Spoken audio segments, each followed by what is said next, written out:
So today we have invited our senior fund manager for equities, Miss Eunice T, for the sharing. All right, so Eunice joined EastSpring Aurora Investments in July 2022.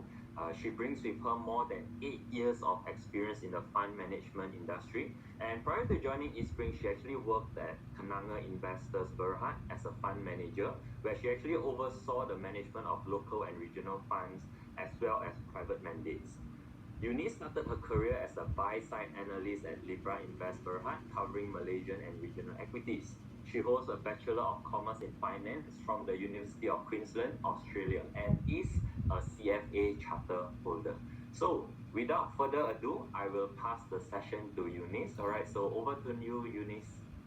Thank you, Derek. Good morning, everyone. Thank you for attending today's webinar. As mentioned by Derek, I am the fund manager for both Dynasty and the China A shares. Happy to take your questions after I've done my presentation. So let me take you through some of the portfolios that some of the moves we've been doing in China and the overall outlook and strategy for China going forward. So this is just a brief overview of the performance of Dynasty Fund. I'm pretty sure everybody's eyes are all on this. If you look at the performance on a 1 month, 6 month, and 1 year basis, the fund has actually outperformed quite remarkably, especially in a 1 year basis in 6 months.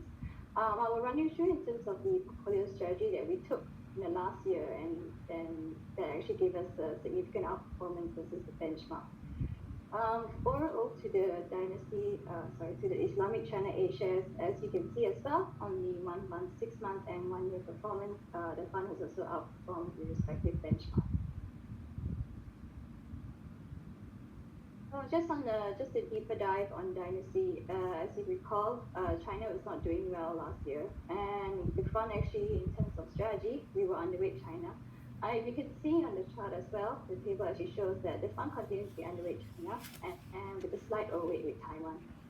In terms of sector breakdown, the fund remains bullish on sectors such as technology and communications. The fund technology communications, the largest overweight largely comes from our Wood. This is just a brief snapshot in terms of the top fund holdings. As you can see, pretty much in line with our overall portfolio strategy, the fund continues to favor stocks in the technology space, as well as some selected China internet names such as Alibaba, Pinduoduo, Meituan, added by the likes of some selective overweight in China stocks such as Miniso and Xiaomi. So I think what you're all here today is for me to give you a general update on what has been going on in China and to give you our portfolio and strategy going forward for the both of them. So coming into 2024, I think what caught market off by surprise is the better expected macro stabilization in the first quarter. As you can see, the GDP for the recorded first quarter was actually 5.3%, and this actually came in better than expected. So what actually drove the growth for China on a year-to-date basis? The chart on the right actually shows that it's pretty much export and manufacturing that has been driving the growth for China year-to-date. Retail sales, although has decreased and has recovered slightly from pre-COVID levels, still remains pretty much subdued. However, as you can see, the line has actually been tilting down, which is probably a better investment. It's not surprising because given the property crisis and the property sector not doing well, this has been continued to see deterioration. Overall, I think the momentum so far remains strong in China up to the first quarter and coming into April.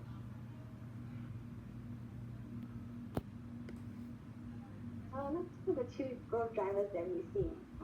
Exports as well is actually very correlated with the overall global exports and global growth outlook. As you look at recovery, however, remains uneven due to the property sector. However, in terms of the fund and as well going forward, exports and manufacturing remain key growth drivers for China in coming into 2024.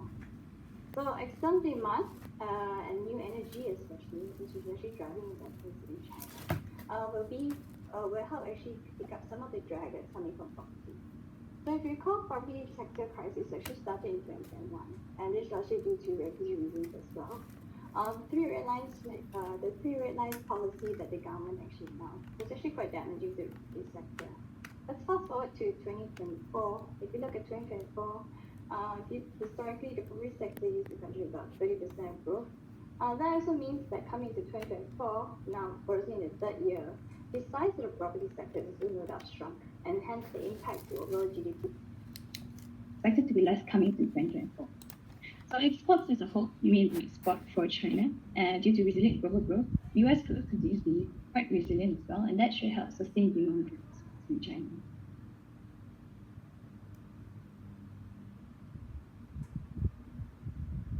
So I think it's also important that we actually address the elephant in the room, which has been the property sector. And this has been a very much large cause of concern for investors in the last 3 years.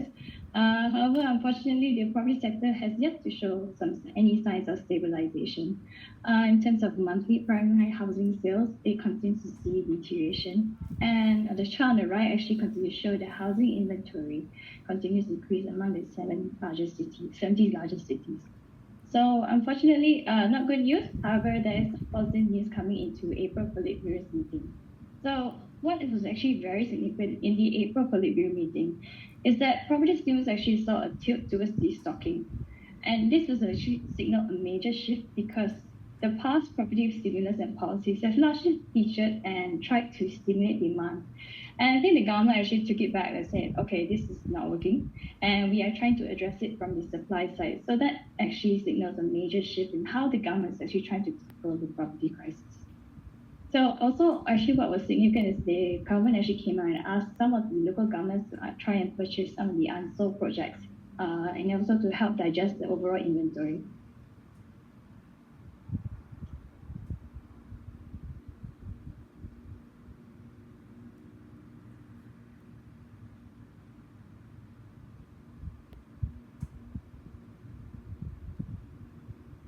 Sorry, I think it's all a bit wrong.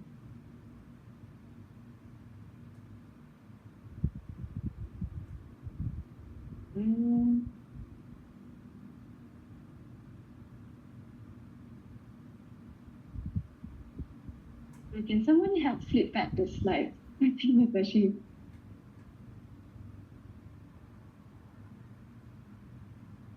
Miss, hold on.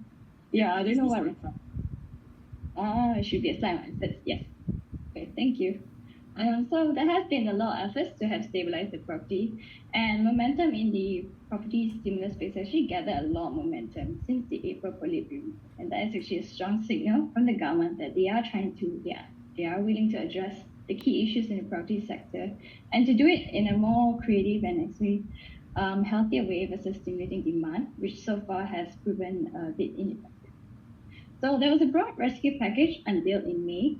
This includes removal of mortgage floors, provident fund loan rate cut, minimum down payment cut, and also the PBOC relending for social housing. The fifth one, which is government buyback, is actually quite significant because this is pretty much similar to what US did with the Troubled Asset Relief Program back in the GFC, where they tried to take back a lot of the excess inventory.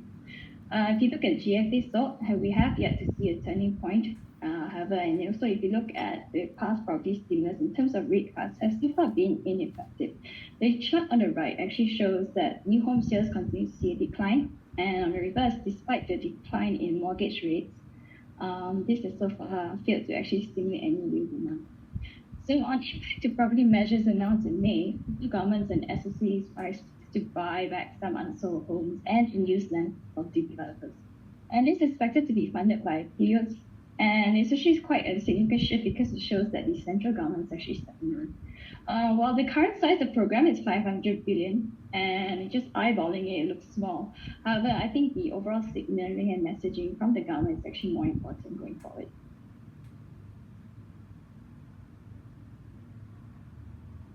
So just addressing deflation. Deflation has been quite a key issue in China over the last year, and we can address it from two particular points in China. So in China, if you look at PPI, if you look at industry utilization rate and PPI, it is pretty much correlated. It is pretty much in some industries are seeing some overcapacity, and this has led to PPI seeing a decline. And also if you look at overall consumption, although has bounced back post the reopening, still remains pretty much insufficient. So in a way, deflation is actually pretty much also due to insufficient demand. And the next section I'll cover consumption and why it remains insufficient. However, domestically, you look at the share of consumption relative to industrial sector, it has also been declining since post-COVID reopening. So in other words, in China, deflation is actually due to some supply growing a bit more faster than demand, leading to overall deflationary pressures. So the government's focus has so far remained on pushing some investment in manufacturing rather than actually boosting consumption, as it means deflationary pressure will likely linger here for a while. The chart on the right actually shows that retail sales in China versus that of US. Just to recap, China did not actually see a lot of the priming that US saw in terms of giving out money to actually stimulate consumption, and that was actually not seen in China. And if you see consumption and retail sales continue to be below pre-COVID trend. So what is needed to actually overcome and rebalance the economy back to, and for the economy back to see some inflation? Rebalancing towards consumption is key to actually overcoming deflation. Chinese consumers are actually not as poor as you guys think, despite the unemployment, the data that we've seen. Household deposits have actually continued to climb up to a high and now stand at about 114% of GDP. And the reason why this continued climb is because consumers themselves don't actually lack confidence to actually go out and consume. So in a way, hence why this is the reason why deflation remains persistent and rebalancing towards consumption is key. So insufficient demand has actually led to China undergoing its longest and deepest deflation since 1998 to 1999. So this is largely led by the property bust that we've seen in the last 3 years. And this actually has led to a negative wealth consumption effect. And property as well, if you think about it, is estimated to account for about 70% of Chinese household wealth. So bottom line is if Chinese households don't feel rich, they are not going to go out and consume. So rebalancing towards consumption remains key for actually sustain some moderate levels of inflation. That being said, given that household deposits are 114% of GDP, this actually has the potential to be unleashed towards the economy. However, current period of time, households do continue to lack some confidence in going out to consume. There is, however, some incremental efforts by the government to actually come out and stimulate consumption. So the chart on the right actually shows some potential in terms of consumption share to GDP. Versus the US, China's consumption share to GDP is about 31% versus about 3.7% in the US.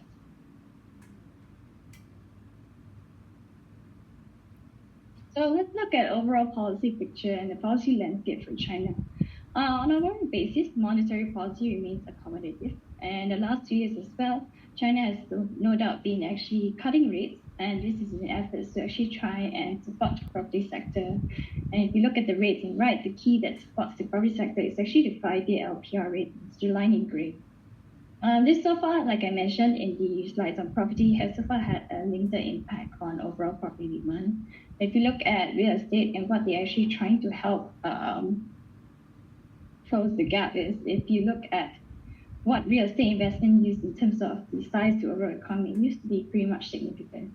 But that remains instead, there has been modest policy easing, and most important is the government is moving in the right direction. However, more still needs to be done. No doubt the policy is on the right track, but more is needed to actually put the economy back on a reflationary track. So far, they have pushed out for a faster rollout of budget for the government. And taking into consideration, they are learning from last year's lesson where post-reopening, they actually held back a lot on the stimulus. And the economy actually took a toll on the economy throughout the rest of 2023.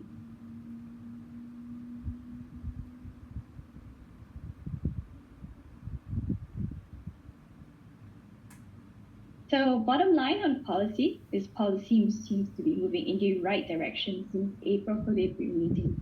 Policymakers are also focused on easing supply-side constraints and have continued to push infrastructure and manufacturing capex to support overall aggregate demand due to the fall in real estate investment. If you look at the chart on the right, it shows fixed asset investment, and really largely it's manufacturing and infrastructure that have been driving fixed asset investments year to date.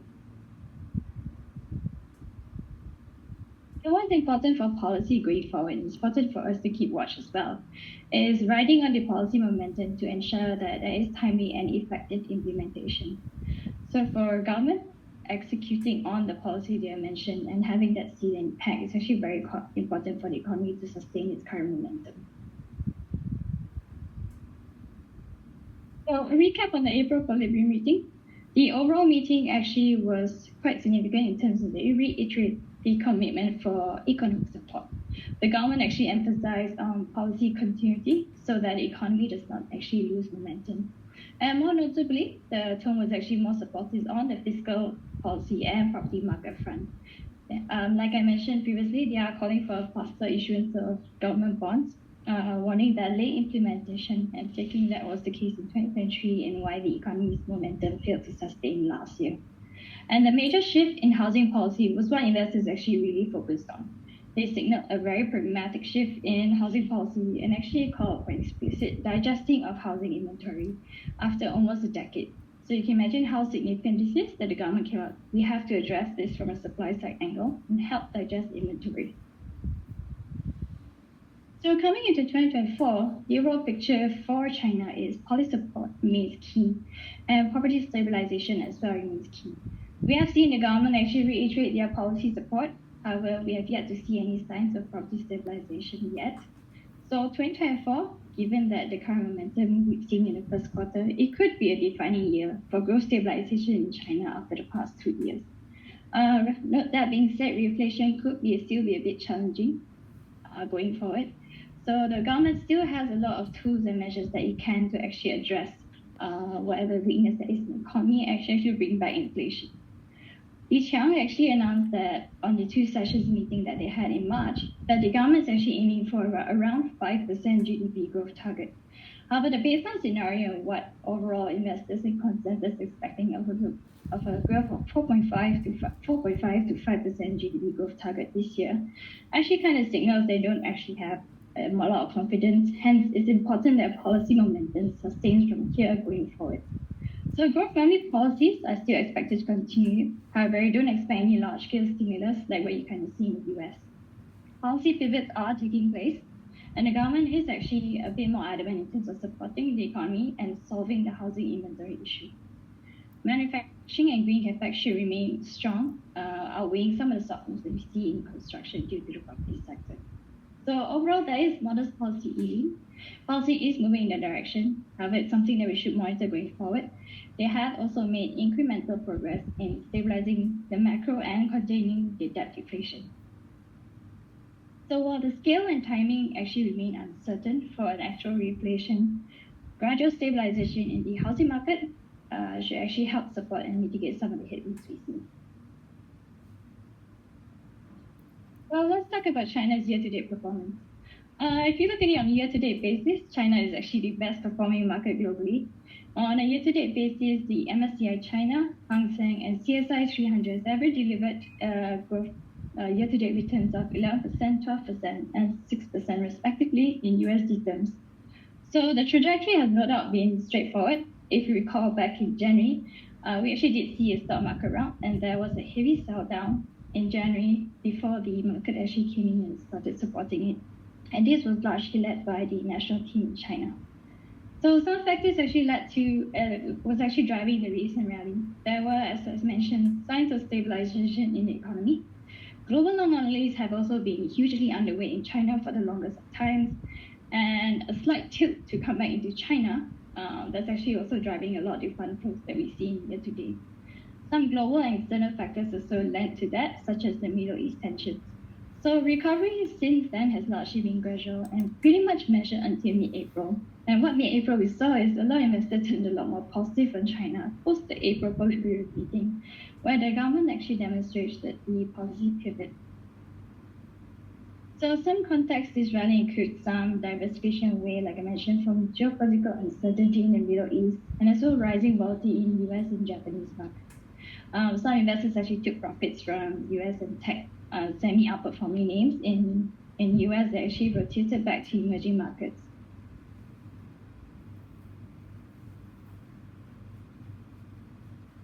Unfortunately, given the macro stabilization, the recent rally was largely driven by a PE expansion rally because earnings growth has actually yet to bottom in China. So China has actually deviated from the last 2 years. Actually, what we see is the heavy derating we saw was actually on concerns that China deviated from a market-oriented economy. This was a large concern for the post-sell-down in October 2022 when Xi Jinping actually, there was the National Congress Party meeting. So that actually effectively derated China to about 10 times forward. And this is pretty much the baseline valuations that we see in late 2022 and early 2024. So that's pretty much the floor of valuations. Post that, the stock market rout, the government actually issued various measures to come and help support the capital market. So unfortunately, Chinese equities are actually coming into their 11th quarter of earnings miss. The downward earnings revision cycle has yet to actually be stopped and actually could persist beyond the first quarter. However, I think more positively is the revision estimates going forward in terms of magnitude. The number of misses actually starting to come off.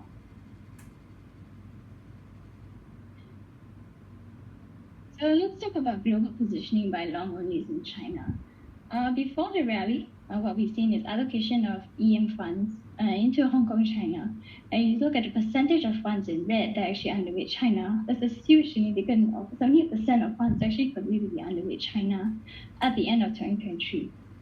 Coming into April, funds have actually started turning a bit more positive, and the percentage of funds that actually underweight China has started to narrow to about 72%. Keep in mind that this data is as of April 2024. And the chart on the right actually shows that the latest April 2024 data, if you look at the active underweights, a lot of the funds have also reduced their active underweights in China. So although China remains to remain consensus underweight by funds, the narrowing of underweights is actually positive in terms of fund flows into China. So investors have been trimming their underweights on China since the start of the year. And the implications of this underweight position is that stocks see further support from any improvement in the macro due to greater efforts to actually revive the property sector and therefore trigger an earnings upgrade cycle, investors are likely to further close their underweight position. But what is actually needed for investors to do this is a more coordinated stimulus policy in order to sustain the market recovery and also to alleviate concerns on the key issues that we have been concerned about, such as inflation and also the debt and demographics. So on a more recent issue, I think there are also concerns on geopolitical tensions. The most recent issue being that the US have issued tariffs on some of a huge number of Chinese goods, and this largely in a lot in the EV space. If you look at it on the headline, it does appear very negative, given that China does command a huge part of the supply chain for a lot of these products as well. However, if you look very much deep into it, there is actually limited impact from recent tariffs announced. Related exports to US only account for 0.5% of China's total exports and 0.1% of nominal GDP. What means to say is that what they announced on the Chinese goods, the tariff hikes announced on Chinese goods only account for a very, very small portion of total exports to China and only 0.1% of nominal GDP as of 2023. On EV and solar products, if there are any concerns that this might derail the overall EV and solar story in China, it's pretty much non-existent. This actually represents the 0.1% of total exports. Even with the 100% tariff being levied on them, it would not be actually impactful. On batteries as well, US is actually the second largest destination for Chinese battery exports, only after EU.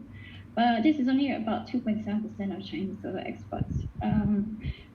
While the US has been trying to diversify away from China and relying a bit more on the Korean players, their dependency ratio is still more than 70%. So what this says is that although the US is trying to decouple from China, it is still finding it quite difficult to decouple from China on a lot of these products.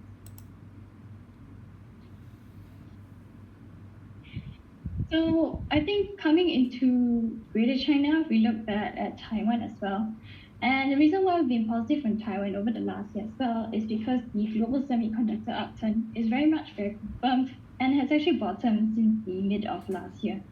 So the bottom was actually in April 2023, and the fund has actually rotated heavily into Taiwan as of the first quarter of last year and continue to remain overweight on Taiwan throughout the whole of 2023. And this is actually the reason for why the fund has actually outperformed. Due to the issues that were going on in China, we actually took a position and a view that maybe China's economic momentum will not be so sustainable in the second half, and the fund actually rotated very heavily into the global semiconductor space with a huge overweight on a lot of the AI names.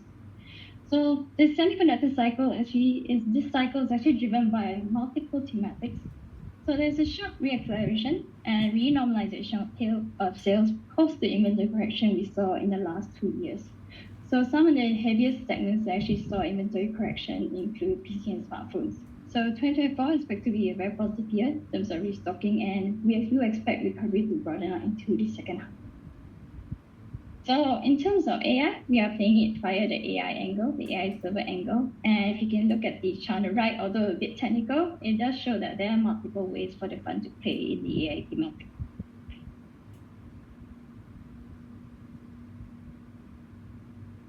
So overall tech recovery is expected to broaden out. The fund continues to remain positive on this. And because we are actually looking at exposure to Edge AI, PC, smartphones, and this will actually be driven by new upgrade cycles for all of these. So I know there are a lot of concerns on AI, whether it's frothy, and there's a lot of concerns that the becoming a .com bubble burst. However, if you look, this chart actually shows that EPS recovery momentum continues to remain strong going into the second half. And if you look at historical PC and AI PE comparisons, we are nowhere near what the frothy kind levels that we saw back in the .com bubble. So just an executive summary on China. To recap what I have mentioned, economic stabilization in the first quarter has been seen, but property recovery will still need time to recover. Policy direction remains clear, but there is still room for further easing. So incremental policy support is still needed, and this seems to be timely executed in order for the economic momentum to actually continue to sustain. Now, if you ask the market bottom, we think that was likely in January 2024, before the stock market stabilization measures actually helped form a market bottom. So risks going forward include persistent inflation and also rising complexity from geopolitical tensions. So there are some key events to monitor going forward. These include the third plenum, which is early/mid-July, the quarterly Politburo meeting in late July, and the Central Economic Conference at the end of the year. Alongside this as well, we have to monitor US elections. Popular strategy-wise, the fund continues to be underway in China, but has narrowed its underway in China. Within the H-share and A-share space, we do have a preference for A-shares, and I will be happy to elaborate on that going forward. And currently, the overall positioning on Taiwan is that we are neutral to slightly overweight on Taiwan. So this is pretty much some of the key themes that we've been playing for both the funds, both Dynasty and the China A Fund. I'll be more than happy to elaborate in the Q&A session. So that's it for my presentation. I'll pass the floor to Derek. Thank you. Thank you so much, Eunice, for the insightful sharing. I think after a topsy-turvy past few years, this has certainly given us a lot more better perspective on the China market, and certainly a lot of insights and confidence on the China market moving forward. So please remain online, Eunice, as we proceed to the Q&A session. So after hearing from Eunice, I'm sure many of you will have a lot of questions, which I can see already there's quite a number of questions that's already being asked in the Slido. So yes, if you have a question to ask, please feel free to put it into the Slido. If you have accidentally logged out of it, you can scan it once again or input the code as what you did just now, as you see on the screen right now. Okay, we will pick up as many as time permits for the remainder of the session. So let's dive straight into the Q&A. All right, so Eunice, may I invite you to actually switch on your video? Yeah, all right. Okay, so let's begin with the first question, which I can see here. So in the past, given its enormous potential, all right, the China market has been deemed to be unmissable in an investment portfolio. All right, so do you think this statement still holds true today? Yes, I think that's a good question. I think the statement still holds very true today. I think if you look back, going into 2030, China is still expected to be the world's largest economy and emerge as the world's largest economy, and that overtake that of the US. So despite the issues that we are seeing in the economy right now, the economy is actually pretty much in transition from traditional growth drivers such as property to the new kind of growth drivers we see, such as consumption going forward. So overall, this transition will help balance the economy towards more healthy and more sustainable levels going forward. If you recall, Xi Jinping has a target to actually double GDP per capita by 2030. This actually implies a 5% annual growth CAGR for the economy going forward. China no doubt still remains undervalued, and the potential for China's economy continues to remain underappreciated. China actually holds a lot of the global market leaders and will continue to emerge stronger post the current geopolitical tensions that we see. Thanks. I think that's very good to hear. A lot of the stories that previously we have the reasons to invest in China still holds true today. So I think the answer is quite clear from Eunice, right? And I think we have a nice follow-up question to the previous question. Year to date, I think as mentioned in your presentation just now, China has been one of the best performing markets globally this year. All right. So will our China funds react the same? I do expect that China funds will react the same. As I mentioned, the year-to-date performance was largely driven by a couple of factors. Rotation out of some of the markets that have actually already performed, and also due to some geopolitical tensions. Right now, we think that a lot of the easy gains we made. Going forward, we would expect that a lot of the moves for the stock market will actually be very much data dependent, and to see whether the policy that has actually been announced, especially in April and May, will actually have an impact on the market going forward. So as long as policy has an impact, we expect that maybe perhaps market momentum will actually sustain going forward.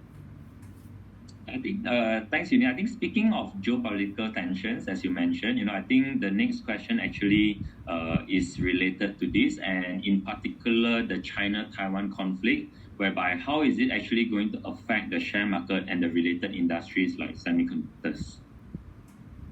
Okay, thanks for the question. I think the recent tensions we saw was pretty much frustrated between China and Taiwan. And it's actually a result of the president's speech. We actually reiterate that Taiwan and China are not subordinate to one another. And this actually disappointed market. We did see the lack of friendly gesture actually result in profit-taking in China. China itself responded with 2 days of military drills. I think on and off, given the issues we've seen, we do expect these kind of tensions to be seen on and off. We don't expect that there will be an outright war taking place, but there will still be some tensions going forward. And this has actually occurred very much so in the last 2-3 years. After a while, market dash actually rubbed it off, I would say. On tech and semis, I think the biggest blow was pretty much in October 2022, where US did a very heavy round of restrictions and restricting China's access to the high-end chips. Just fast forward to what happened after that. If you are concerned on the lack of access to semiconductors, I would say pretty much the biggest blow has been done. Current state now is they are able to access the lower-end chips. What these geopolitical tensions did and the restricting of access actually increased the urgency for China to be self-sufficient. And this is pretty much the theme that the fund actually likes to play on as well. We are investing in some of the names that will help China be more technology self-sufficient in the future. So on overall impact, I'd say the biggest blow has been done. I think right now, so far, China actually is increasing and seeing the urgent need to be more self-sufficient. Right, thank you, Eunice. So I think speaking of the semiconductors and, as what you mentioned just now, there's a lot of heavy play on the AI theme. So there's a question here that's, related to the AI theme, whereby it says that Taiwan have many AI-related stocks, which is still in an uptrend movement. Mm-hmm. So I think there is...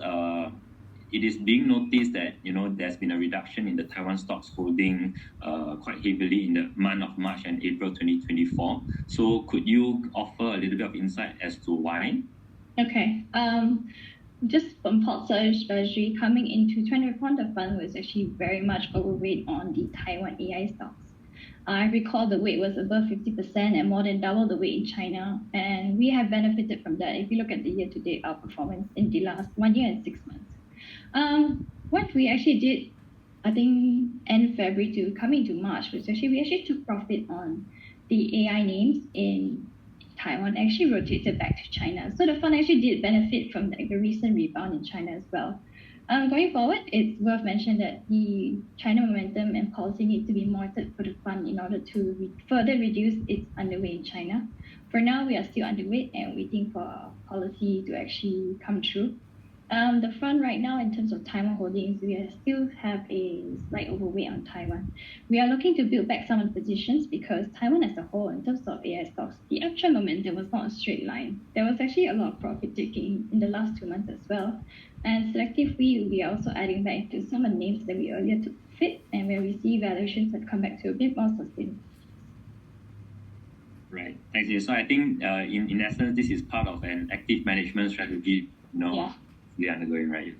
Thanks, Eunice. All right. So I think, I think this is coming from a distributor point of view. There is it's quite often that, they have clients who, let's say, for example, they want to invest 100,000 in cash, all right? And they are willing to take a risk for long-term, 10 years. And, of course, when it comes to China investments, we do know that there are two very different funds and strategies over here, which is one is China A shares and the other in Dynasty Equity, the Greater China region.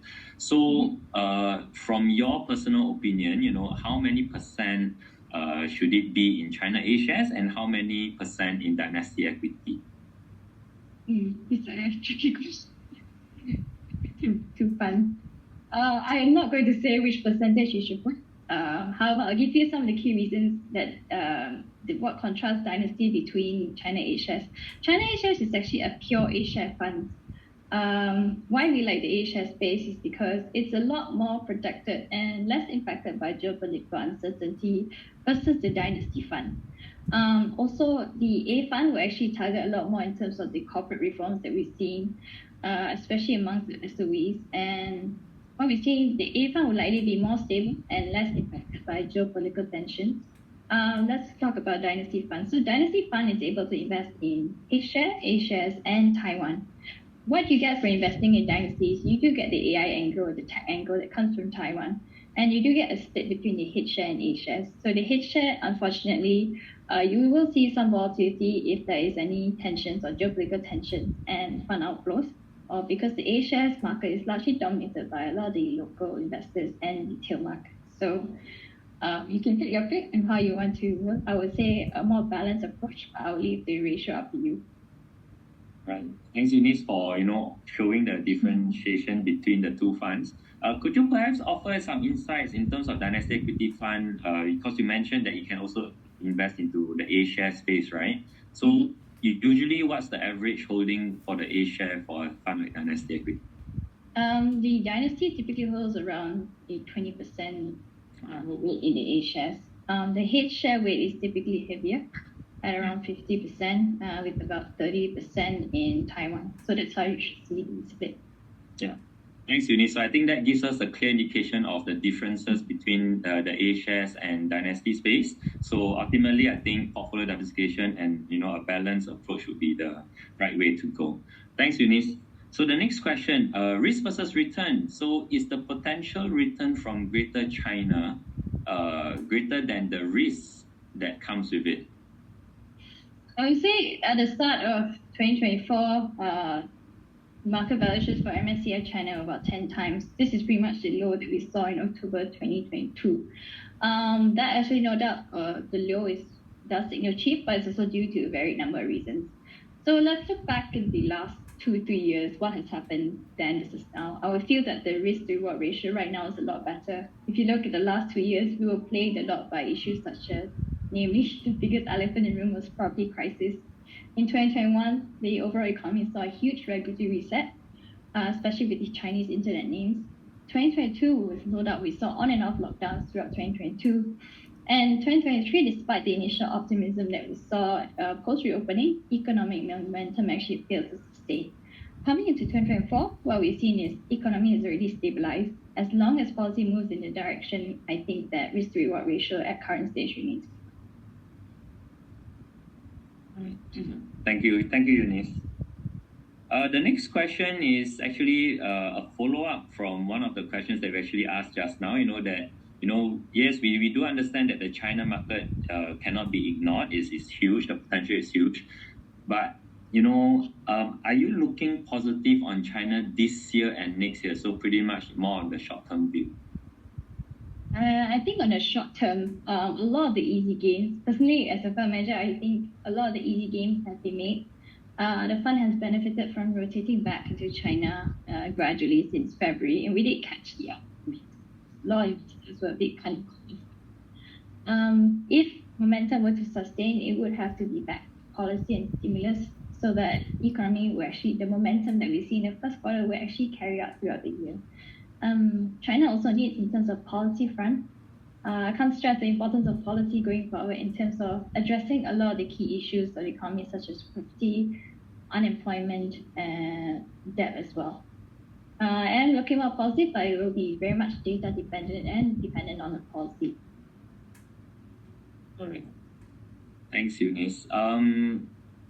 The next question is actually on, obviously this year is election year. So I think this question is bound to come, whereby what is the impact for the China market from US election in particular? And will it be beneficial to the China market? Heading into second half, with the US elections in November, no doubt we do expect, whether it's a Trump or Biden win, we do expect some volatility and impact to the Chinese market. As it is, it's a bit hard to manage. What we are doing is try to minimize our exposure to stocks that will potentially be impacted by any geopolitical tensions. But keep in mind, wary that we think that in terms of, like I said, the restrictions of semi, and we think that the biggest blow was actually back in October 2022. Subsequently, China has made a lot of efforts to overcome a lot of this. And actually, the economy as well, if it can sustain, I think investors might actually look past the overall geopolitical tensions and focus will actually shift back on the. Oh, that's great. I think we should, I certainly agree that we should certainly look at the fundamentals rather than paying too much attention to all the political stuff that's going on. Right, so we shall not delve further on that. Let's move on to the next question. So how much potential do you think China still has? You mentioned a lot of the policies, and China has been working very hard to take a lot of measures to boost its domestic economy. But, why is it still so suppressed?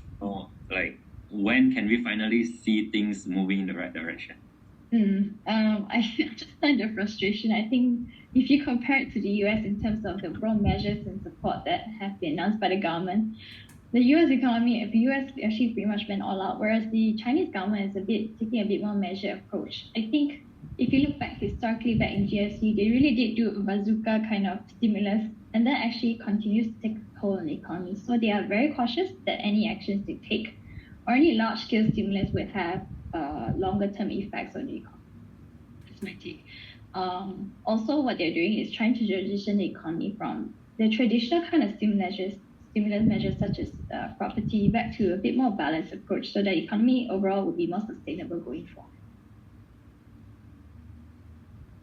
And I think, the next question I see is more on a similar kind of notion whereby, it's mentioning that, China is still considered a developing nation and an emerging economy, although there are so many great things being spoken about them. I think if you have traveled to China recently, certainly they look very modern, so any reasons why they are still considered in, these categories? That is a good question. Well, I would say I don't have a very good answer for that. I think overall emerging economy, it's pretty much still a region and a market, whereas developing nation, you still have to comply with a lot of measures and how people look at developing nation in terms of the metrics they look at. So far, I think China as well is not there yet. It is an emerging economy, and no doubt one day when it matures, it will be a developed nation. Just not yet. Yeah, certainly. But I think more importantly is you shall not look past the potential of what the China market gives us moving forward. So developing or develop, I think it is still a great opportunity for us to actually put in our investment portfolio. Okay, so I think let's move on to the next question. I can see that there are a couple left. So Dynasty Equity, it has suffered so much since early 2021-22. For now, is there a plan to do any tactical switches, to increase more exposure into Taiwan riding on the semiconductor and AI theme? Okay. Just on my earlier point as well, the fund has already wrote a lot of the Taiwan and semiconductor AI theme since last year. This came at the expense of our underweight in China pretty much largely throughout 2023. coming into this year as well, there was a huge overweight in Taiwan. But just to be a bit more disciplined, we think that it's rational that some profit be taken, and we look to buy back and accumulate back and continue to ride the semiconductor and AI theme going forward. So the rationale is some of the valuations are getting a bit frothy, and we still like the overall theme, but we're looking to position back the fund into this theme as well. But we are monitoring whether it's more appropriate to go back into China or go back into Taiwan at this current standpoint. The reason why I'm holding back a bit is because I'm waiting for potentially the more policies to be announced July in the July Politburo meeting, and that's something to be monitored. Thanks. I think, I think certainly, we have reiterated this point so many times, and no doubt that the semiconductor space and the AI theme is a big part of the portfolio, at least from an active management point of view, right? So this is something that all of us should be taking note of. Okay, so let's move to the last question that we have right now on screen. So something different, ESG. So China and ESG, are China companies becoming more green? Yeah, yes, they are. Other than the funds, both of the funds actually playing a lot in green thematics, such as investing in the likes of the EV supply chain, also renewables and renewable supply chain in both wind and solar. Regulatory-wise, there has been a lot of push from the government to actually for companies, especially SOEs, to adopt more green measures and to actually pretty much like, for example, control their emissions. Yeah. All right. Yeah, certainly, with ESG being such a big theme, this is certainly something that, a lot of investors are paying attention to. So that's great to hear. Okay, so I think we have done with the Q&A session. We have, right on time, Eunice, to be able to address every single question. So thanks for the very interesting and fruitful Q&A session. Of course, we do understand that a lot of you may have further questions to ask, but I think due to time constraints, we actually have to end the session here. It is already 11 o'clock. But if you have any further queries, do refer to your respective RMs, and they will gladly assist you to provide you with the necessary information. All right. So we would appreciate, if you could give us some feedback on the session. So can we move? Yeah. All right. So please scan the QR code and